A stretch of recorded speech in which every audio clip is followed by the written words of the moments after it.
wabarakatuh. Nama saya Widura Nur Firmansyah, absen 36, kelas 12 IPA 4 dari SMA Negeri 47 Jakarta. Saya di sini akan melaksanakan ujian praktek mata pelajaran Bahasa Indonesia, Kimia, sekaligus Fisika. Saya di sini akan mempresentasikan laporan uji larutan elektrolit dan non-elektrolit. Sekian, selamat menyaksikan. Pertama ada landasan teori. Dalam kimia, larutan adalah campuran homogen yang terdiri dari dua atau lebih zat. Zat yang jumlahnya lebih sedikit di dalam larutan disebut zat terlarut atau solut. Sedangkan zat yang jumlahnya lebih banyak daripada zat-zat lain dalam larutan disebut pelarut atau solvent. Komposisi zat terlarut dan pelarut dalam larutan dinyatakan dalam konsentrasi larutan. Sedangkan proses pencampuran zat terlarut dan pelarut membentuk larutan disebut larutan atau solvasi. Berdasarkan sifat konduktifnya, larutan dibagi menjadi dua, yaitu 1. Larutan elektrolit. Larutan elektrolit merupakan larutan yang bisa menghantarkan arus listrik. Dalam larutan elektrolit, molekul-molekulnya terurai atau terdisosiasi menjadi partikel-partikel bermuatan listrik positif dan negatif, yang disebut dengan ion positif dan ion negatif. Ion positif yang dihasilkan dinamakan kation dan ion negatif yang dihasilkan dinamakan anion. Jumlah dari muatan ion positif dan ion negatif akan sama sehingga muatan ion-ion dalam larutan netral. Larutan elektrolit terbagi atas dua jenis, yaitu 1. Larutan elektrolit kuat. Larutan elektrolit kuat yakni larutan yang semua molekulnya terurai menjadi ion-ion atau terionisasi sempurna. Oleh karena banyaknya ion-ion penghantar listrik yang terbentuk, maka daya hantarnya juga kuat. 2. Ada larutan elektrolit lemah. Larutan elektrolit lemah yakni larutan yang tidak semua molekulnya terionisasi atau ionisasi tidak sempurna, sehingga hanya sedikit ion-ion yang dapat menghantarkan listrik. Dan selanjutnya ada larutan non-elektrolit. Larutan non-elektrolit merupakan larutan yang tidak dapat menghantarkan listrik karena larutan non-elektrolit terdiri atas zat-zat terlarut yang tidak terurai menjadi ion atau tidak mengalami ionisasi sama sekali. Dan ada rumusan masalah. 1. Bagaimana cara untuk membedakan larutan elektrolit kuat, elektrolit lemah, dan non-elektrolit? 2. Bagaimana cara menentukan jenis larutan zat yang elektrolit kuat, elektrolit lemah, dan non-elektrolit? Setelah itu ada tujuan. Pertama, untuk menguji dan mengetahui perbedaan antara larutan elektrolit kuat, elektrolit lemah, dan non-elektrolit. Kedua, untuk menentukan jenis larutan elektrolit kuat, elektrolit lemah, dan non-elektrolit. Dan ada hipotesis penelitian. Larutan elektrolit kuat akan menyalakan lampu pada alat uji sederhana dan akan menimbulkan gelembung-gelembung gas di sekitar elektroda. Larutan elektrolit lemah dapat menyalakan lampu, namun agak redup ataupun tidak menyala dan menimbulkan gelembung-gelembung gas yang sedikit. Sedangkan larutan non-elektrolit tidak dapat menyalakan lampu sama sekali pada alat uji sederhana serta tidak menimbulkan gelembung-gelembung gas. Waktu dan tempat penelitian. Waktu hari Kamis tanggal 18 Februari 2021 pukul 13.00 WIB. Tempat bertempat di rumah saya, Jalan Kebun Kopi nomor 33 RT 5 RW 4 Pondok Betung, Kecamatan Pondok Aren, Kota Tangerang Selatan, Banten 15221. Dan ada alat dan bahan. Alat yang digunakan adalah satu buah baterai kotak 9 volt, satu konektor baterai kotak, 2 buah elektroda yang saya gunakan adalah bata karbon, 2 kabel kecil, 2 penjepit buaya, 6 gelas bening, 1 buah lampu kecil, 1 buah saklar, gunting, 1 spidol hitam, sticky notes, dan 1 karton tebal. Bahan yang akan saya uji adalah 1 air tawar 140 ml, 2 larutan garam 140 ml, 3 larutan gula 140 ml, 4 larutan cuka 140 ml, 5 larutan sabun deterjen 140 ml, dan terakhir larutan air dan alkohol juga 140 ml.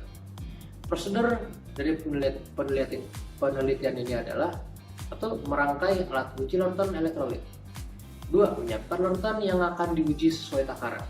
3. Menguji larutan dengan mencelupkan elektrode atau batang karbon dalam gelas yang berisi larutan yang akan diuji tanpa keduanya bersentuhan. 4. Amati nyalanya lampu dan timbulnya gelembung-gelembung gas yang timbul dari larutan yang sedang diuji. 5. Setelah mengamati salah satu larutan dan ingin ganti menguji larutan lainnya, bersihkan batang karbon atau keringkan dengan tisu. 6. Ulangi langkah tersebut pada larutan lainnya. Dan terakhir, 7. Setelah semuanya sudah diuji, catat tiap data yang diperoleh. Bahan yang akan diuji coba dalam praktek ini adalah garam dapur, sabun cuci Rinso, gula, cuka, dan alkohol. Semua ini nanti akan dilarutkan dalam air. Untuk melakukan praktek ini, alat yang dibutuhkan adalah 1 baterai kotak, 1 konektor baterai kotak, 2 batang karbon, 2 set kabel kecil, 1 set penjepit buaya, 1 spidol hitam, gelas bening, lampu kecil, saklar, gunting, sticky notes, dan sebuah karton yang tebal sebagai alas. Sebelum saya mulai prakteknya, saya akan merakit rangkaian listriknya terlebih dahulu.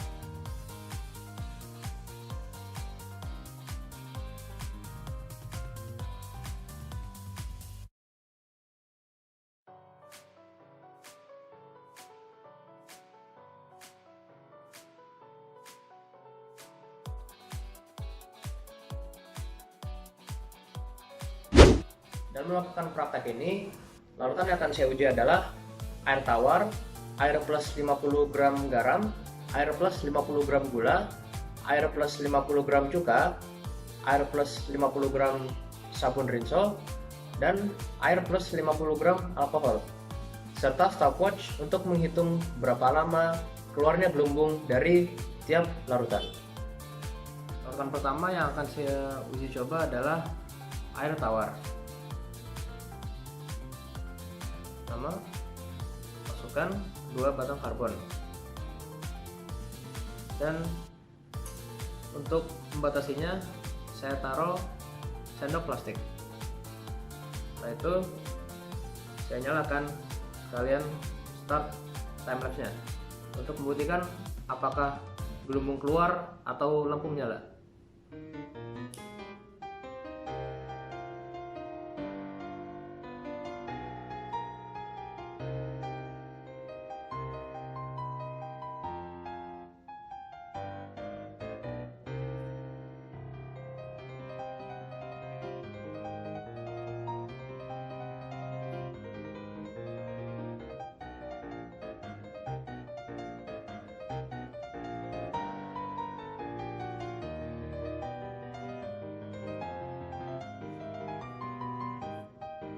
Dari sini sudah mulai terlihat gelembung sedikit, namun lampunya tidak menyala.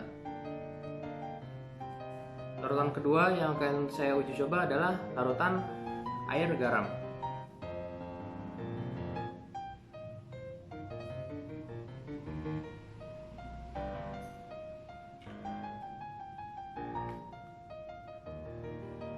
Tanpa stopwatch sudah terlihat bahwa lampu menyala dan gelembung yang keluar banyak. Larutan ketiga yang akan saya uji coba adalah larutan air dan gula.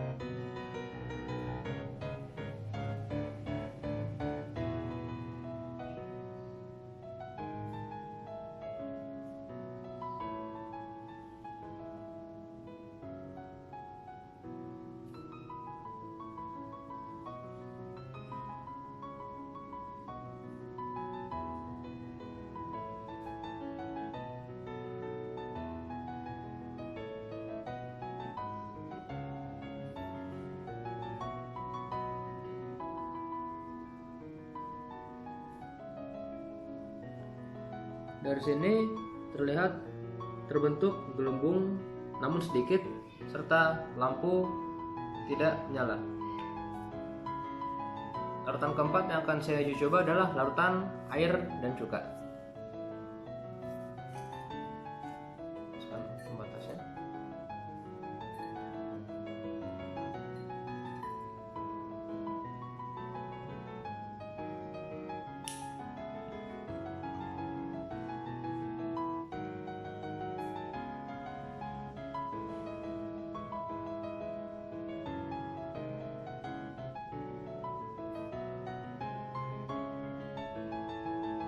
Dari sini terlihat terbentuk gelembung yang cukup banyak, namun lampu tidak menyala. Larutan kelima yang akan saya uji coba adalah larutan air dan sabun deterjen.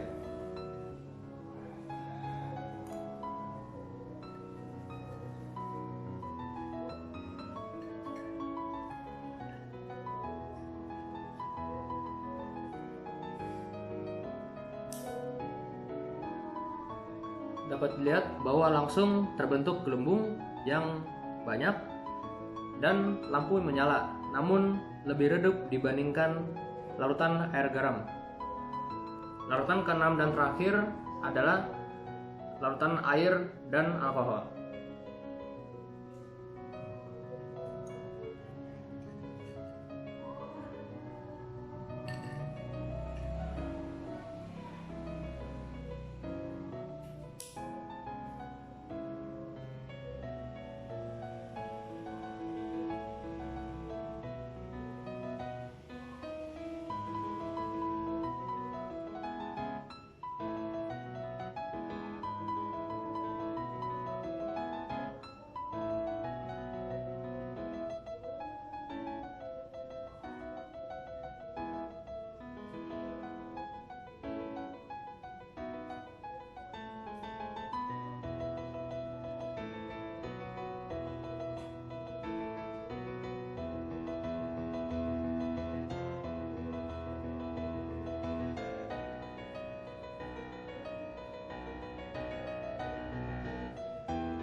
Di sini terlihat terbentuk gelembung sedikit dan lampu pastinya tidak menyala.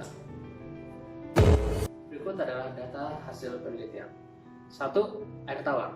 Lampu tidak menyala dan gelembung sangat sedikit. 2. Larutan garam. Lampu menyala terang dan gelembung banyak. 3. Larutan gula. Lampu tidak menyala dan gelembung sangat sedikit. 4. Larutan cuka. Lampu tidak menyala, namun gelembungnya banyak. 5. Larutan sabun deterjen. Lampu menyala terang dan gelembung banyak. 6. Larutan air dan alkohol. Lampu tidak menyala dan gelembung sangat sedikit. Selanjutnya ada analisis data. Dari praktikum ini dapat ditentukan larutan elektrolit kuat, elektrolit lemah, dan non-elektrolit. Larutan garam dan larutan sabun deterjen yang telah diuji, hasilnya saat batang karbon yang dialirkan listrik dicelupkan dalam kedua larutan, lampu menyala terang dan menimbulkan banyak gelembung gas. Hal ini menandakan bahwa larutan mengalami ionisasi sempurna, maka kedua larutan tersebut termasuk larutan elektrolit kuat. Larutan cuka yang telah diuji, hasilnya saat batang karbon yang dialirkan listrik dicelupkan dalam larutan tersebut, lampu tidak menyala, namun menimbulkan gelembung gas yang lumayan banyak. Hal ini menandakan bahwa larutan mengalami ionisasi sebagian, maka larutan cuka termasuk larutan elektrolit lemah.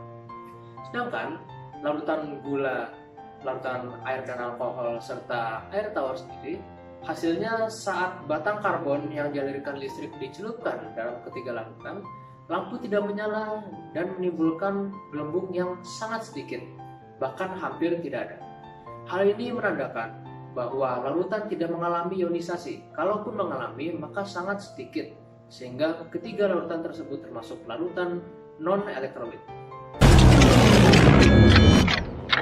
Sebelum saya lanjut ke kesimpulan dan saran, saya akan menjawab beberapa pertanyaan untuk mengisi mata pelajaran fisika, yang pastinya berhubungan dengan uji larutan elektrolit dan non-elektrolit. Pertanyaan pertama adalah, berdasarkan hasil percobaan daya hantar listrik larutan yang telah kamu lakukan, dapat dihasilkan ada lampu yang dapat menyala dan tidak dapat menyala. Jelaskan mengapa hal itu dapat terjadi ditinjau dari konsep arus listrik. Jawaban saya adalah, larutan elektrolit terbentuk dan terlarutnya senyawa elektrolit dalam pelarut air. Senyawa elektrolit dalam air dapat terionisasi atau terurai membentuk ion positif kation dan ion negatif anion. Arus listrik merupakan banyaknya muatan listrik yang disebabkan dari pergerakan elektron-elektron yang mengalir melalui suatu titik dalam sirkuit listrik tiap satuan waktu. Pada saat dilewatkan ke dalam larutan elektrolit, elektron tersebut dapat dihantarkan melalui ion-ion dalam larutan dan akan bergerak sesuai dengan sifatnya. Ion positif akan bergerak menuju elektrode negatif, sementara ion negatif akan bergerak menuju elektrode positif, seperti dihantarkan oleh kabel. Larutan elektrolit dibagi menjadi larutan elektrolit kuat dan larutan elektrolit lemah. Senyawa dalam air dapat mengalami ionisasi secara sempurna, maka disebut larutan elektrolit kuat dan dapat menyalakan lampu dengan terang. Senyawa dalam air yang mengalami ionisasi sebagian disebut larutan elektrolit lemah dan dapat menyalakan lampu hanya saja lebih redup. Sedangkan lampu yang tidak menyala merupakan larutan non-elektrolit, di mana terdiri atas zat-zat yang terlarut dalam air namun tidak terionisasi atau tidak terurai menjadi ion. Kalaupun terionisasi, jumlahnya sangat sedikit dan hampir tidak ada. Ini menyebabkan larutan non-elektrolit tidak dapat menghantarkan arus listrik. Pertanyaan kedua, berdasarkan hasil percobaan daya hantar listrik larutan yang telah kamu lakukan, larutan mana saja yang termasuk ke dalam konduktor dan larutan mana saja yang termasuk ke dalam larutan isolator? Jawaban saya adalah, konduktor adalah suatu bahan atau zat yang bisa menghantarkan panas dan arus listrik, baik dalam bentuk zat cair, padat, ataupun gas. Di mana peristiwa ini dikarenakan oleh benda atau zat itu memiliki suatu sifat yang konduktif. Konduktor listrik ini memungkinkan arus listrik dapat mengalir dengan mudah karena bahannya yang terbuat dari atom. Di dalam konduktor, elektron terluar dari atomnya dapat bebas bergerak melalui materi ketika dilewati oleh muatan listrik. Isolator adalah suatu jenis bahan atau zat yang sulit bahkan tidak dapat menghantarkan panas dengan baik dan tidak bisa dialiri listrik karena isolator merupakan penghambat listrik. Ketika suatu benda yang bersifat isolator terkena arus listrik ini akan disimpan karena tidak ada elektron bebas yang bisa menghantarkannya. Dalam pengujian yang saya lakukan, larutan yang termasuk ke dalam konduktor adalah larutan air garam, larutan air sabun deterjen, dan larutan air cuka. Sedangkan larutan yang termasuk ke dalam isolator adalah air tawar, larutan air gula, dan larutan air dan alkohol. Pertanyaan ketiga adalah, jelaskan mengapa konduktor dapat menghantarkan arus listrik ditinjau dari konsep fisika. Jawaban saya adalah, secara umum, pengertian konduktor adalah bahan atau zat yang memiliki kemampuan untuk menghantarkan panas atau arus listrik. Konduktor memiliki konduktivitas tinggi karena memiliki pita energi yang tidak terputus atau kontinu, sehingga elektron akan terus lewat tanpa hambatan dan arus listrik terus mengalir. Konduktor bisa menghantarkan listrik secara baik sebab memiliki hambatan jenis yang kecil. Besar tahanan tersebut dipengaruhi oleh jenis material atau bahan penyusun, hambatan, ukuran panjang, dan juga luas penampang bahan. Syarat-syarat bahan bersifat konduktor yaitu 1. Konduktivitasnya baik. 2. Kekuatan mekanis yang tinggi. 3. Koefisien muai yang kecil. 4. Daya termoelektrik yang berbeda antar bahan. Dan kelima, modulus elastisitas cukup besar. Terakhir ada simpulan dan saran. Dari praktikum yang saya lakukan, larutan elektrolit kuat, elektrolit lemah, dan non-elektrolit dapat dibedakan dan ditentukan jenisnya. Elektrolit kuat ditandakan dengan lampu yang menyala terang dan timbulnya gelembung gas yang banyak di sekitar elektron. Elektrolit lemah ditandakan dengan lampu yang redup ataupun tidak menyala dan timbulnya gelembung gas yang banyak maupun sedikit di sekitar elektron.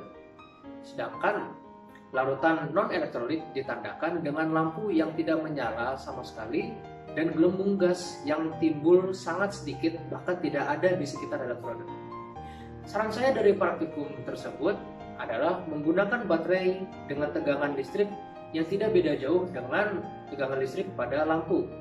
Karena antara lampu yang dapat putus karena tegangan listrik pada baterai yang terlalu tinggi atau lampu yang redup karena tegangan baterai yang terlalu rendah. Selain itu, pastikan untuk selalu membersihkan ataupun mengeringkan elektrode setiap kali akan bergantian menguji larutan yang lain agar satu larutan tidak tercampur dengan larutan lainnya sehingga mendapat hasil yang lebih akurat. Dan ada daftar pustaka. Wikipedia tahun 2014 larutan diakses pada tanggal 19 Februari 2021 pukul 13.46 WIB. Dan ada Peter 2021 larutan elektrolit, pengertian ciri-ciri dan jenis beserta contohnya secara lengkap. Diakses pada 19 Februari 2021 jam 14.22 WIB. Sekian presentasi saya mengenai uji larutan elektrolit dan non-elektrolit. Terima kasih sudah menyaksikannya. Kurang lebih mohon maaf. Saya Budiran Firmansyah, absen 36 dari SM Negeri 47 Jakarta, mengundurkan diri. Wassalamualaikum warahmatullahi wabarakatuh.